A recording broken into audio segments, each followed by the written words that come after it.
Jim Jones was never better than Nas. Jim Jones will never be better than Nas. And this is coming from somebody that's not a Nas fan. I love Dipset. I love the Diplomats. I love Bird Gang. But we not about to start rewriting history because Jim Jones got confidence. They don't really know who Nas is. If he's 22, he's born in 03.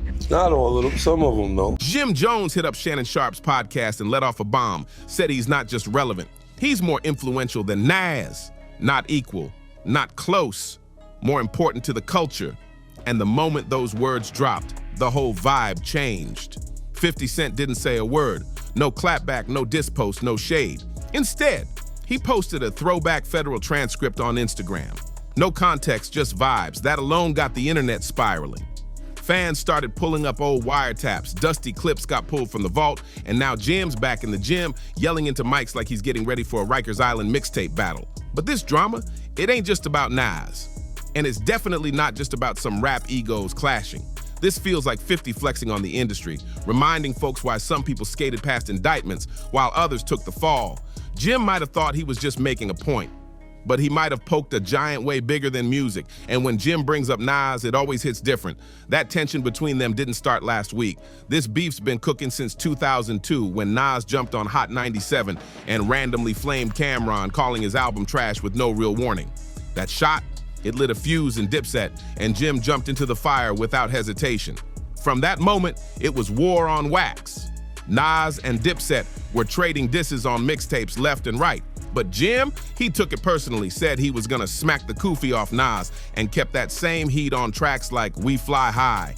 It went deeper than music. It was legacy talk, but here's the twist. Jim used to be a Nas fan. Just last year, he had nothing but love. He was praising the man. Then it all flipped, fast. Man, I never got to, did I ever got to see Nas? I never got to sit down and have a conversation with Nas and things like that. I had called you about it and things like that. That was like still one of the people that I never got to have a conversation throughout my history of rap and things like that. I think I would love to have a conversation with Nas. I wouldn't know if he knows it, but Nas was one of my all-time favorite rappers coming up and things like that. I've heard you say that. Since the barbecue and things like that. Like he really put the whole dope boy rap, crack hustler, get fresh rap into perspective before anybody. The turning point, a guest spot on Fat Joe and Jadakiss' podcast. Fat Joe tossed out a little bait, and Jim couldn't resist. I recently saw a clip on Instagram where a young kid was comparing you to Nas and saying that you got that's my young boy big hits. He's wild. He looked to you. He learned how to wear the BB Simon belt from you. He got his swag. Like, how crazy is that? Because in my era, you know what I'm saying, Nas is like a god. In my era too. Now that little convo could have stayed in the shadows, but Jim, he wasn't done. I admired Nas, but remember Nas' first record, The Barbecue, came out when I was in 11th grade. So Nas was my idol when I was young. Like you did, came to dressing, the wordplay, the music, everything. I was a superior Nas fan, period. I'd never take that away from him, but then as I got in the game, you gotta realize that your rivals would be idols, and not to take anything away from that, I developed my own style and my own lane that these kids start to gravitate towards the same way I gravitated towards Nas when I was younger and things like that. It's a whole different generation. He kept doubling back, itching to explain himself. Then out of nowhere, he made one of the wildest statements in recent hip-hop history, flat out saying he wasn't just more relevant than Nas, but that he had more influence. I came into light and started going crazy that these kids love me. They don't really know who Nas is. If he's 22, he's born in 03. Not all of them, some of them though. You know what I mean? A lot of them though. We're talking Nas here, Queensbridge legend, the man behind Illmatic, God's Son, King's Disease, a rapper still packing Madison Square Garden in his 50s. But Jim didn't blink. He stood 10 toes on it. No stutter, no backtracking. That interview, it didn't just stir drama, it exploded the whole pot. No, me, Jim Jones. No diplomats, no nobody else. Me, Jim Jones. Check my track record, then check everybody else's track record. Then go to the billboards and check all my entries, then check all them entries and and I'm not taking nothing away from nobody, but I hear the comparisons and then be trying to act funny when it comes. No, I've been spanking a lot of this about the industry. I've been putting on. And just when you thought Jim might chill, he pulled up on another platform. This time it was Nightcap with Shannon Sharp and Chad Ochocinco Johnson. and things got even spicier. Jim came in ready to double down, and Shannon, he came with real questions. Didn't let him slide for a second. Then Jim hit fans with a comment so wild people had to hit pause and rewind. You had a little bit run. But he wasn't done yet. Jim started dragging up that early 2000s Dipset versus Nas beef again, claiming not only was he a bigger Nas fan back then, but now he surpassed Nas in street impact. He tried to soften it by hyping Nas's fashion game, calling him one of the flyest ever, but always circled back to this: Nas don't move the streets like I do. But not like that. At this point, Jim was so heated, he started roasting Shannon's outfit mid-interview, straight clowning him for his drip. Bro, you been to the Nas. Meanwhile, Ocho Cinco just sat there watching it unfold like a front row seat to a heavyweight match. Then it got even more tense. Jim threw shade, saying Shannon only brought him on the show to chase views. That set Shannon off. He flipped from host to opponent in a second, ready to throw hands if it came to that. Shannon wasn't just challenging Jim's lyrics. He went full-on trainer mode, basically saying, "Pop, forget bars, let's hit the gym." When Jim told Shannon he was better than Nas, it wasn't just rap anymore. It turned into a showdown of mind, mic, and muscle. Check this out. Jim didn't fire back at 50 Cent with bars or posts. Nah, he tried to pivot the heat into a whole Jim flex. Instead of rapping, he challenged Shannon Sharp to a full-blown workout war, thinking if he could flex harder, he'd prove he still got the juice in a different lane. I'm right now rapping. But while Jim was busy doing reps for the gram, 50 had already made his move in silence. You don't want to see this. And that Individual One label still lingering like smoke in the background. Meanwhile, the internet was losing it. The comment sections were wild. Folks couldn't get over how a retired NFL Hall of Famer was stepping up harder for Nas than some of his own peers. One fan even wrote, "Shannon did what Fat Joe and Jada should have done. Jones, you delusional. Shaw, thank you for bringing it up." And honestly, they weren't lying. Why were they so quiet during that interview, all while 50 Cent sat back watching this whole circus unfold like he paid for front row seats? But don't get it twisted, he wasn't laughing yet. Then just when things started dying down, the petty came swinging right back in. Fans started digging up that clip. When it got, honestly, I can't, if it was like Jim Jones, imagine putting a pen to paper to write about him. He was so nice. He was so nice about him. How did you do that? What's the first sentence? What the fuck do you write about him? I'm not anxious to hear the Jim Jones diss record. I'm like, yo.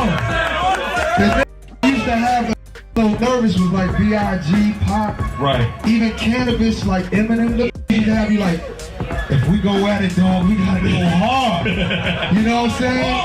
But these Jim Jones, I respect you getting your money. You're like, exactly, right? The one where Nas straight up laughed Jim off stage back in the day. Not ignored him, laughed. And now in 2025, that same laugh is trending all over again. But it didn't stop there. While Nas stayed silent and Shannon hit the gym, someone else was moving in the shadows.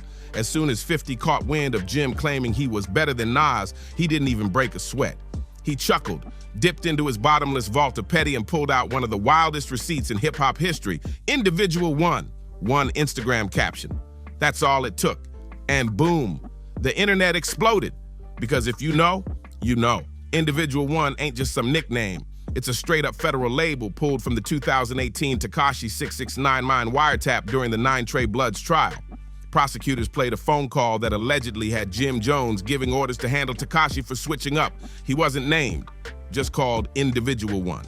No official charges, no confirmed voice ID, but the streets and the blogs, they never forgot. And 50, he definitely didn't forget. Now with Jim puffing out his chest on podcasts and poking Nas for clout, 50 saw the perfect moment to remind everybody who the streets really remember. He reposted an old meme he once deleted real quick, the one that said, "So that's why they ain't pull him in. Say it ain't so, Jimmy." The caption alone had the internet crying.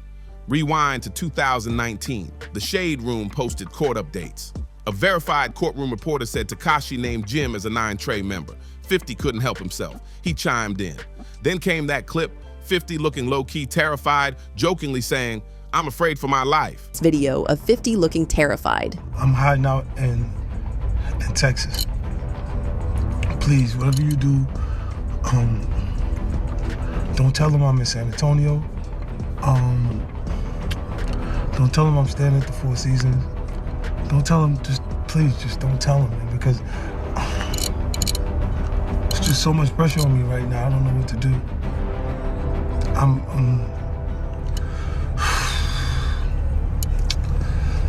Jimmy is gang.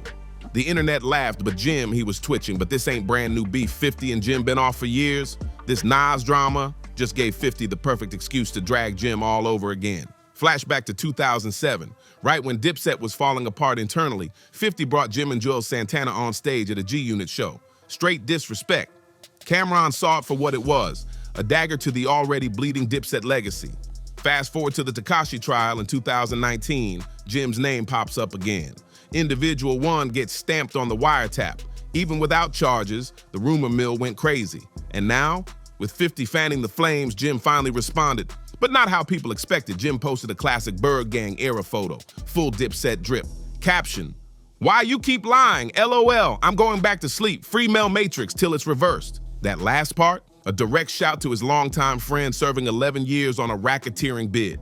Basically, Jim was saying 50's pushing fake narratives and living in a fantasy, but Jim didn't stop there. He hit the gym again and this time captioned it. "Somebody tell Shannon Sharp don't start ducking this challenge now. Gone talk like a podcaster, or gone walk what you talk, cause my sneakers tied." He was lit, ready to turn podcast smoke into a fitness showdown. He kept going. "You already challenged me in front of the world, might as well finish the job, champ." Ocho said he don't want to do it in public. "Let's run it in private. I know Shannon's athlete rep on the line. As long as you the witness, we don't duck nothing. Size don't matter where I'm from." So while 50 was trolling from the digital sidelines, Jim was suiting up like he was ready to fight with both dumbbells and diss tracks. And just when you thought it couldn't get messier, Jim dropped one final jab. "If you 40 and up arguing with me about Nas, you already lost. Now that's fighting words." Jim thought he was making moves, but really, he was playing right into the trap. "Y'all fell for the bait," he posted. "My streams go up every time Mel go viral." Like he was giving a marketing masterclass to the OGs. Then he threw shade straight at the older generation. "Y'all stuck in yesterday. Y'all mad at how the game runs today. Tighten up." And that caption, it said everything. "I said what I said." Then came the real flex. "P.S. I'll wrap circles around any artist from my era. Whoever dares step in the booth, bring money, cause this game ain't free." Jim's claiming he's outside in the field, grinding every day like it's 2005. Take it how you want, but he's making sure everyone hears it. But here's the wildest part. While Jim's online throwing jabs, flexing for views, and talking like he's the king of influence, Nas stayed completely silent. Not a peep, not a post, not even a side eye. Jim's still baiting, still daring Nas to respond, still calling himself more influential. And fans, they're over it, calling him out left and right, saying he's reaching, chasing ghosts, and rewriting history. Because let's be real, if Nas steps in now, it wouldn't be a diss. It'd be a lyrical execution. No mic needed, just bars and silence. Yeah, Jimmy boy, you should have never brought this up.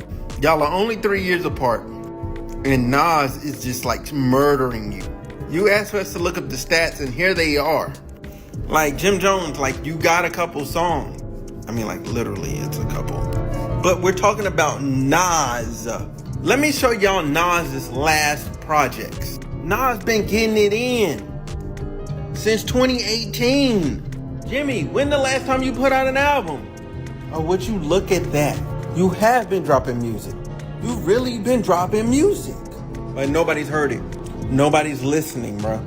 Meanwhile, 50's still quiet, too quiet. And that's when it gets scary. Because when 50 goes silent, he's not ignoring you. He's plotting. And if that unreleased wiretap is real, if 50's holding on to something, Jim might have just talked himself into more than a rap battle. This might turn into a full-blown reveal. No warning, no sympathy, just receipts dropped when it's way too late to backpedal. So now the clock's ticking. Will Nas finally step in and settle this with a bar-for-bar clinic?